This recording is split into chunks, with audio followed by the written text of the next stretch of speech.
Welcome to another video explaining the universe using the particle model.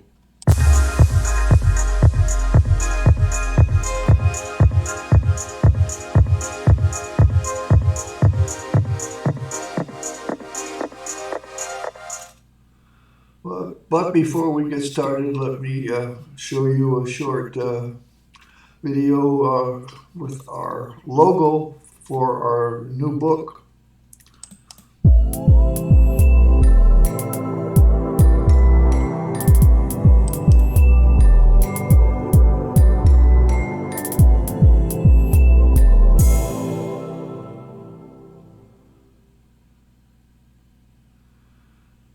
Yes, the title of our book is Principia Mathematica 2, and you can go read about it at that website. We hope it's coming out this fall, and look forward to having it out there for you. So, today's video is about the electric field versus gravity 2. I got it wrong any number of times. I've often stated that the G2 gravity replaces the electric field. And in general, you can see that, yeah, it's about in the same place. When discussing the diode or the transistor, the electric field seems to be in the same place, even doing the same thing as the G2 force. And in that case, it may be fairly accurate. But I really haven't ever tried to explain the electric field and what it is. So this video will show that G2 gravity actually is not necessarily the same as the electric field. Well, from Wikipedia, we have this description that an electric field, sometimes called E field, is the physical field. So they claim it's physical, and as usual, they never tell you what the physicality is. But it is physical, and it surrounds each electric charge and exerts a force on all other charges in the field, either attracting them or repelling them. Yeah, it has to be physical. If it's going to push something around and attract it or repel it, you can't imagine it being something other than a physical object. Well, I've talked about the deflection by an electric field when I talked about cathode ray tubes, and there were some other applications of that. This is a different picture, but it effectively shows you two charges, a plus charge and a minus charge. And here's the E field, an arrow pointing from plus to minus, which was the same as in the previous picture. And if you send an electron through here, normally just based on plus and minus, you know it's going to be attracted this way, and a proton will get pushed up that way. It has this electric field which has one direction this way. And it is a vector. It looks like it ought to push the electron that way, but no, it pushes protons that way, but it reverses direction somehow and pushes the electron the other way. But that whole point is it's a real thing. It does move objects. And you see that in the CRT type experiments. Well, here is an electric field experiment. This is a video from this YouTube link. And in this picture, this is the setup, the power supply, usually fairly high voltage in this case, a high voltage supply, even up like 10, 12 kilovolts. And there is a petri dish right here, and in the petri dish is they pour castor oil, and then they sprinkle semolina seeds in the dish, turn the power supply on, and this is ground. Ground is on the right side, positive is on the left side, and they turn it on, and they watch to see what happens. And this is what happens. They drop the seeds, and they're all sprinkled in here randomly. This is the start.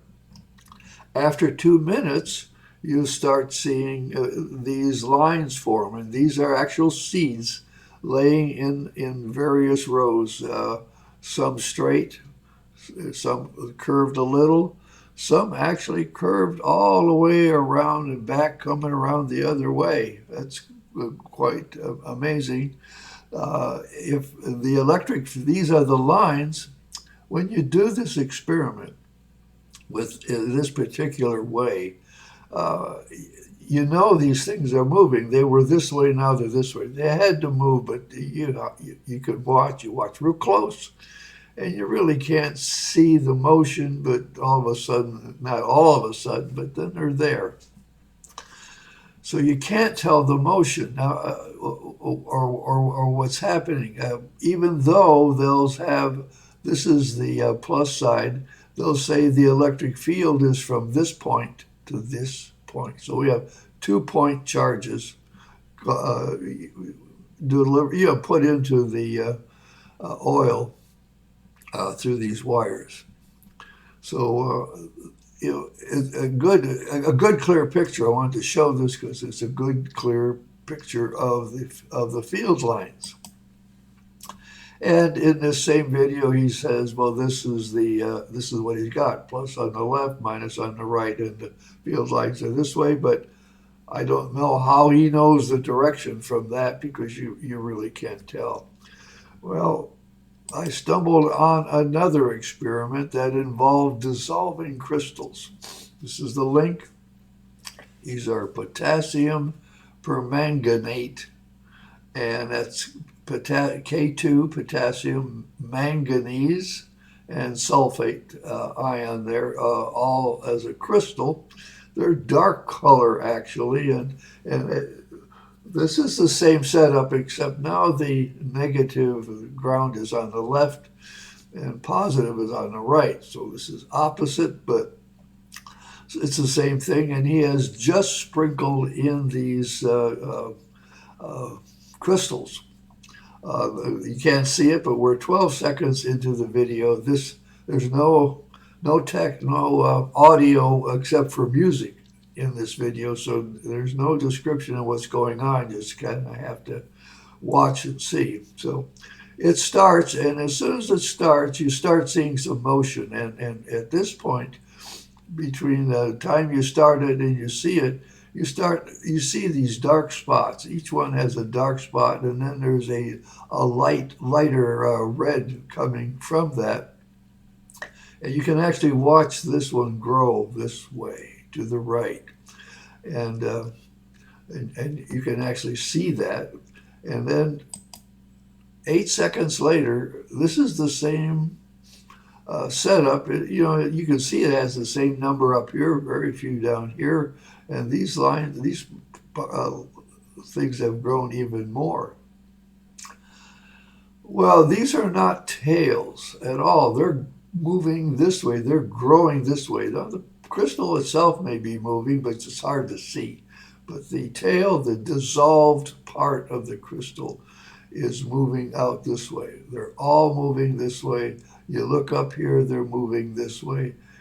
Back here, you can see they're moving backwards this way and all the way around. You come all the way around to the backside, and these are coming in towards the backside. Here's another one, backside, coming in that way.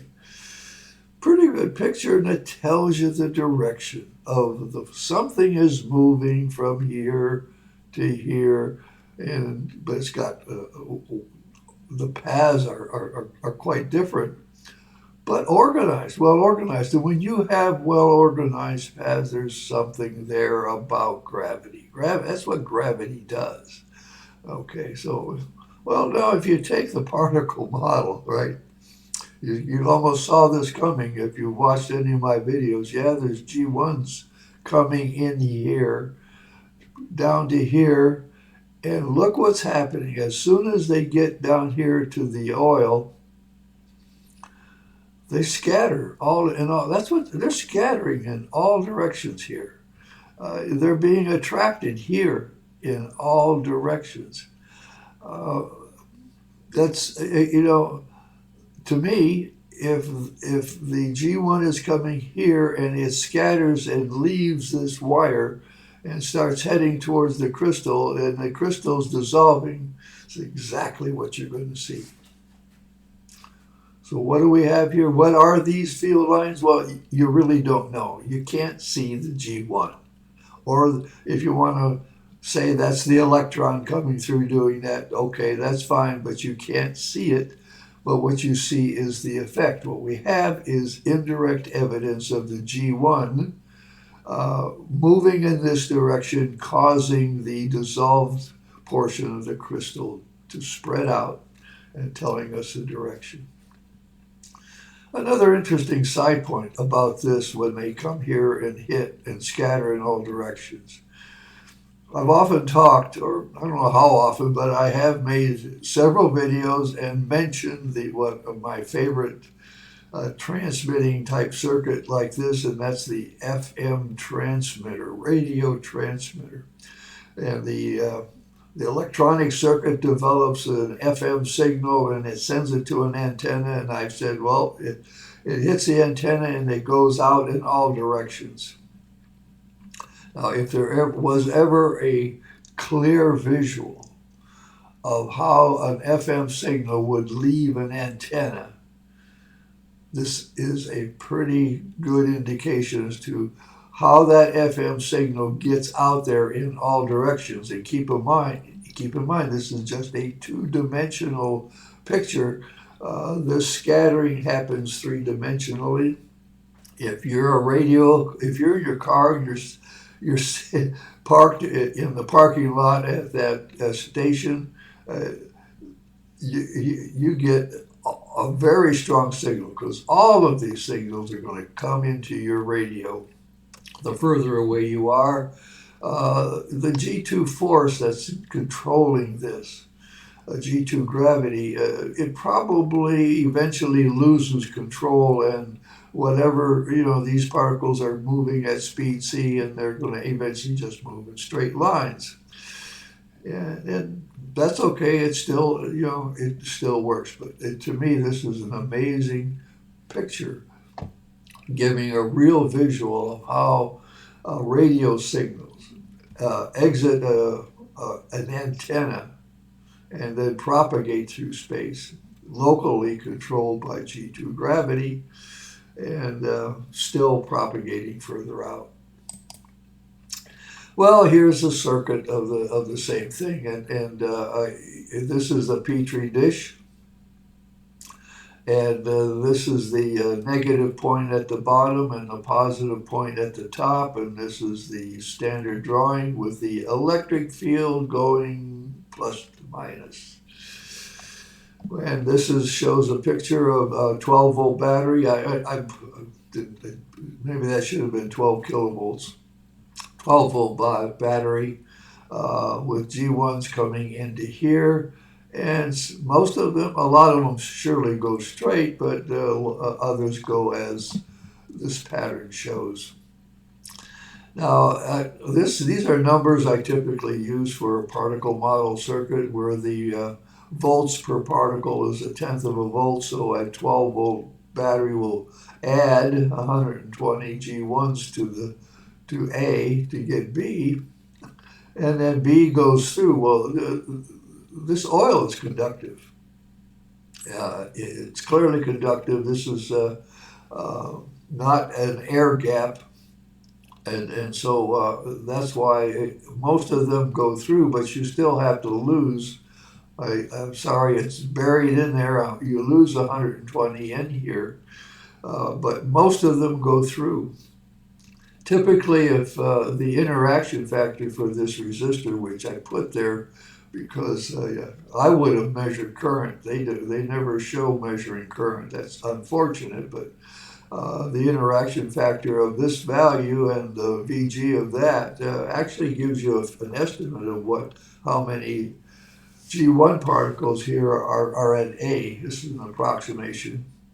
And it's about 200,000 flowing around, most of them going through, only a few of them scattering. And I have them shown scattering here.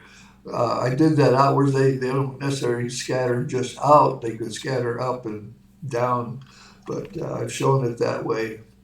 And the ones that are scattered, that's the 120. The rest of them go through and the circuit stabilizes. So that's an equivalent circuit of what's going on. Again, the electric field lines, by interpretation of that dissolving crystal, is that the particle model would say these are actually G1 particle flows around, even going backwards and even going out and coming backwards into here. It's crazy.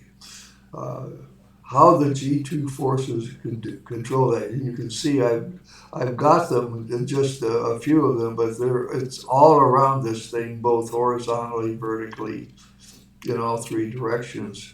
And to the extent that those are held in that G2 gravity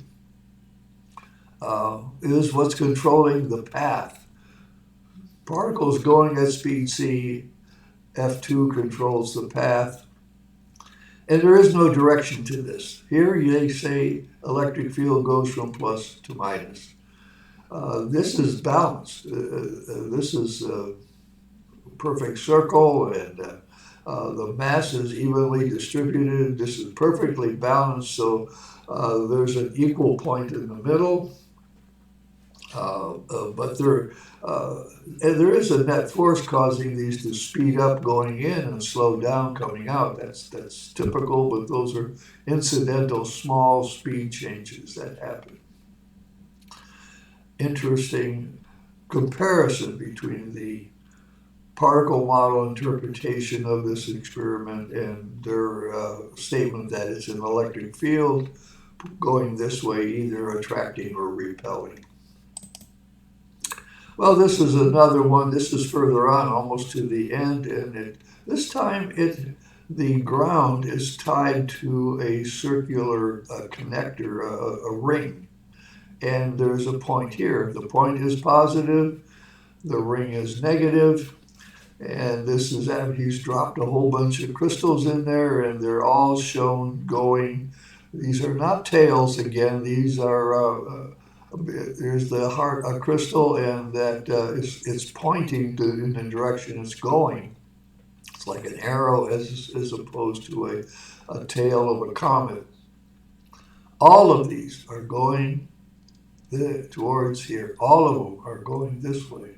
You have G1 particles going from any point in here towards here. That's what that's telling me. Well, here's a circuit of that same thing, only this time the negative is tied to this ring. There's a positive point in the middle. I got my 12-volt battery resistor, G1 particles come in here. Well, how is this? I only put one arrowhead on all these. I got lazy. And all of these are going in this way, towards the center. The G1 particle has to get here and go that way. It has to get up here, go that way, and so on. I see no reason. Again, this is balanced. Here I drew the balanced G2 gravity forces are equal all the way around, just as in the other case. And yet they're all pushing in radially in towards the positive terminal. And so they're all going this way. But if this is balanced like that, then there's no reason which way do these go? Yeah, some of them are going to go this way and then continue that way. But apparently, they follow a path. They have to follow a path this way or that way. Maybe it goes one way. You really can't tell. Would it actually go one way and come back around and then bump into each other down here? Nah, I don't think so. I think it would split equally, nominally, equally. Yeah, but they could meet up here, collide. They could meet here, here. They're obviously meeting all over the place and colliding and hitting, lots of them scattering, ending up going this way, a lot of them going this way because of the F2 force field. No matter which way they hit and want to go, a lot of them are going to go this way. But a few of them are going to get lost. 12-volt battery adds 120 G1s, loses 120, and these are the losses, these little, well, I only got 4 red lines showing that here. Interesting what you can you kind of get from that this type of thing could possibly happen. Again, there's no proof here that this is G1 particle or electrons behaving that way, but the particle model interpretation is that's probably what's going on. Well, here's another one. This is a still picture. It's not a video. There's the link. And it's together the same thing. Here's ground, but there's a rod here, horizontal rod at the end of each. So it's not a point anymore. It's a rod, and you can see the field lines. I think, I'm not sure, but there are different seeds here. People use different kinds of seeds. So, but this is a field. You can see it curves on the outside a bit. You can't say much about back here. It doesn't give you much of a clue. And certainly you can't tell the direction. From the previous videos, you could clearly say that it's going from the ground through here. But you can't tell that because it's not a video, so nothing's moving. This is a clearer picture. Again, not much going on back here. Maybe something. Here are the lines. If you assume this is negative, then we got, these are almost straight across here. And then there's, so both pictures are saying the same thing, but this is a much clearer. You can actually see them coming around the backside. So you would expect that this is going out, around and back, over here, around and back. And the net flow is from here to there. However, you don't have a ring, but this is balanced. The only way you can have it going up this way is if the G1 particles split this way, split that way, and then scatter over and into the other terminal. Well, this is a whole different video. This has to do with equipotential lines. It's a different thing that they measure. And here they actually use only 12 volts. They have a flat pan tray with graph paper. And this is a rod. There's down here, it's hard to see. There's a rod here and there's a rod there. Plus there, minus there, and he's reading across plus from ground to plus 12, and that's what the meter says. This is a 12-volt supply. This is saline water, salt water. And he goes through a process. What he does is he takes the probe and let's say he goes right to the middle. Right in the middle, this is conductive. G1 particles going from here to here, just like we showed, all those parallel lines going this way. So he goes to the middle, he finds the 6-volt point, and then he marks that point. And he goes up and down. There we go. Goes up and down this line, and he creates this graph. This is hard to see, I apologize, but this is one of the rods. Here's another rod. Right up and down the middle, he has the equipotential line. He picked a voltage and just followed it around and plotted it out. And those are the equal potential line, voltage lines, okay? Now here's a better picture of that. Exactly the same thing. Ground here, plus 12 up here. The way this is drawn, it makes it easy to say this is 2 volts, 4 volts, 6, 8, 10, 12 volts. And so as I described, he picks a point here until he finds 6 volts, and he marks that point, marks this point, and that point, and he marks it way out here, 6 volts. So he marks it out here and out here. Here's the 10-volt point out here or here. These are equipotential lines. Just for the reason I'm showing it was supposed to be about the electric field line. These are the electric field lines this way. Potential lines are that way. But it's just another way to see what's going on with the electric field. Now,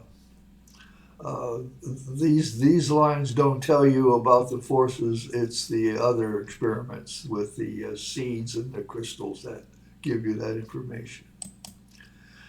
Well, okay, here's a circuit with the electric field lines. This is what they would say. You got plus here, you got electric field lines going from plus to minus.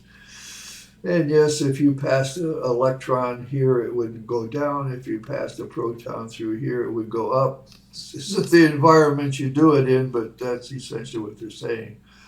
Well, this is my drawing of a TPM drawing, where G1 particles are entering here. If they got 2 parallel rods, it has to split and then move this way, come back, and so on. And yeah, I didn't draw any that go. You could have ones coming out here into there and ones coming out here into there, all controlled by the F2 forces. In this case, you have equal forces in the middle. Yeah, there's acceleration going in, deceleration coming out, but that's incidental. But this flow is all controlled by G2 gravity. Is that the same as the electric field? Can I say this F2 force is the electric field? It's in the same place, but it's not the same thing at all. It's different. Well, I decided just to make a list. And I just did this from my head. I didn't go back and look at anything. What's a G2 particle doing in general? G2 gravity, which is the G2, made from the G2 particle. It's actually used with gravity, G1 gravity. It bends G1 gravity around the sun, earth, and moon as in eclipses. It causes drag. Talked about drag many times. G2 gravity causes drag on the motion. When you talk about redshift and tired light, that was a video I did, and the drag comes into play. And then you have this sustaining motion, inertia. In other words, it's sustained while at the same time as causing drag. It sustains. Light, I used it in refraction. In fact, I sort of stumbled on in my own mind to G2 gravity when I did applied G1 light to refraction, dispersion, the double split. And again, light bending around sun, earth, and moon. Magnetics, it bends the magnetic field of magnets and of electromagnets. In electrostatics, it's pushing G1s, causing sparks and lightning. Discharging capacitors, bending an electric field, which we just covered. We've seen the G2 gravity used in circuits where the battery generates an EMF, and the electromotive force is one way of thinking about an electric field. And then there's capacitor, discharge of capacitors again, back EMF of inductors, and clearly it seems like diodes and transistors. We're using it all over the place, and it's not easy. There is no correlation. Mainstream does not use electric field to describe how gravity bends. They don't even talk about gravity bending at all, or maybe they do in a relativity. I don't know. It's possible. Conclusion, the electric field is a stream of G1 particles whose path is controlled by G1 gravity. The electric field is not, or I should say, the field is a flow of particles not you know, and they don't have it. They don't tell you what it is. Particle model says it's our assumption based on all the other things we do that that's the flow of G1 particles. There is indirect evidence of G1 particles being emitted from the wire, and as I tried to explain, you can even infer that you're seeing through that indirect evidence G1's leaving from an antenna. G2 gravity is not a replacement for the electric field, not necessarily. In some cases, it comes close. However, the net force of G2 gravity is similar to Coulomb's force equation, and that's what we have here. This is Coulomb's force equation for charge. And of course, TPM does not have charge. And this is the empirical formula for that the empirical formula for G2 gravity. There is a form of equation that is literal, using G2 particles as part of the equation. Haven't shown that often and have never done any work with it as such. My name is Bob D. Hilster, and I am your particle model guru. Tune in next time when I'll explain more of the universe using the particle model. Thank you for your attention.